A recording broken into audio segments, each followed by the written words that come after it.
Mas existe também um inferno pessoal? Existe, Yasmin, e este último guarda relação com o outro. De tal maneira que existem pessoas que estão na crosta encarnadas, mas elas podem, numa determinada fase das suas vidas, pelas experiências antigas e pelas experiências atuais, estarem vivendo experiências amargas, vivências difíceis, tribulações, e dependendo das suas condições de reagir a essas dificuldades, ela poderá estar vivendo um verdadeiro inferno moral. Independente de estar neste ou naquele lugar de plano espiritual, como nós conversávamos antes. Num certo sentido, aprofundando um pouquinho a questão, ao mesmo tempo que uma pessoa pode estar encarnada e vivendo na superfície as suas experiências humanas, do ponto de vista do seu espírito, ela poderá, mesmo encarnada, estar em sintonia com regiões mais inferiores, medianas ou superiores, nas suas próprias experiências cotidianas.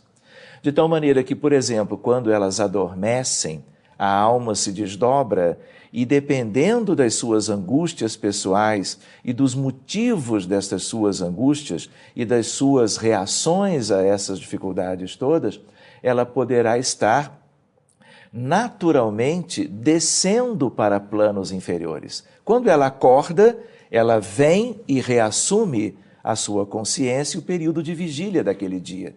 Mas espiritualmente ela pode estar ligada a uma condição do plano espiritual, que é um plano de uma vida mais difícil. Muito interessante. Então nós precisamos nos lembrar que a essência da vida é a vida da alma, é a vida do espírito, dos filhos de Deus que somos. E a ideia é sempre de buscarmos em todas as experiências humanas o melhor nas reações, o melhor nas atitudes, nas escolhas que nos levem a fazermos o bem, a fazermos o que é certo, a tudo aquilo que promova o nosso aperfeiçoamento, entendendo melhor os mecanismos da vida e da evolução.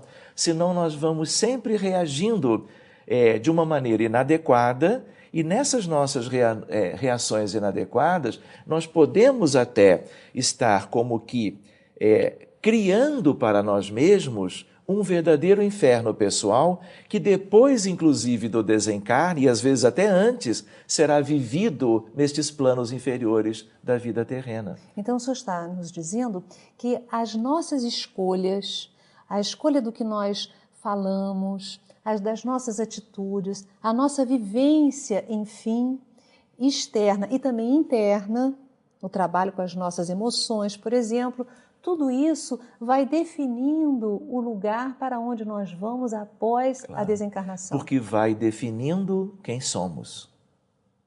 Quem somos em essência ou, num certo sentido, quem estamos.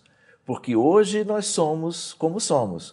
No passado éramos mais atrasados. E com certeza na vida futura, daqui a 500 anos, 2000 anos, nós estaremos inevitavelmente melhores do que hoje. Mas isso que você falou é uma coisa legítima, de verdade, a ideia de que nós estamos criando o nosso futuro. Nós estamos criando um futuro interior. Todos nós, como Emmanuel nos lembra, temos um altar.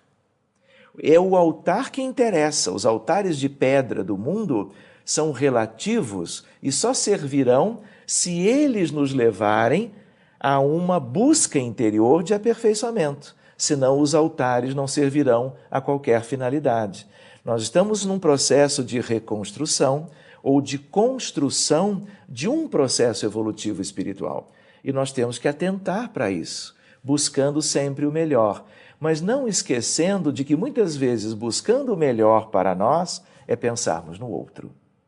É não privilegiarmos egoisticamente aquilo que é a satisfação dos nossos anseios, e sim estarmos inseridos numa comunidade ampla em que todos são importantes e não apenas nós mesmos. De tal maneira que, na medida em que nós redirecionarmos a nossa ação, buscando o bem geral, aí sim nós estaremos imersos neste verdadeiro campo magnético que a lei de progresso, de amor e de justiça, que são aspectos da lei divina, nos levam na direção do futuro para um futuro melhor. Bem, agora nós vamos conversar do lugar para onde todos nós queremos ir, o céu. Vamos lá. Vale a pena, então, lembrar, Yasmin, que muitos dos espíritas e até simpatizantes da doutrina leram ou vão ler o livro Nosso Lar. E é curioso que todos que vão fazendo essa leitura, é uma leitura que fala a respeito de um médico, que foi um médico conhecido no Brasil, e ele desencarna e se vê logo depois do desencarne numa situação relativamente penosa. E ele vive um punhado de anos numa região de umbral inferior. Até que, pela intercessão da sua mãe, ele acaba então vislumbrando uma outra perspectiva, ele mesmo ora e a partir dali ele é levado para a Colônia, que é uma cidade astral chamada Nosso Lar e que, aliás, fica localizada acima da cidade do Rio de Janeiro. São incontáveis as colônias, essa é apenas uma. Quem faz a leitura de Nosso Lar sonha, não é? Porque percebe a descrição de uma cidade onde tudo funciona maravilhosamente bem, onde nós temos melodias ecoando para todos ouvirem, conclamando pela música, por exemplo, numa tarde de domingo, para uma palestra da ministra veneranda sobre o pensamento, que era o tema daquele domingo, de tal maneira que nós vamos perceber a vida familiar se dando de uma maneira com a qual todos nós aspiramos.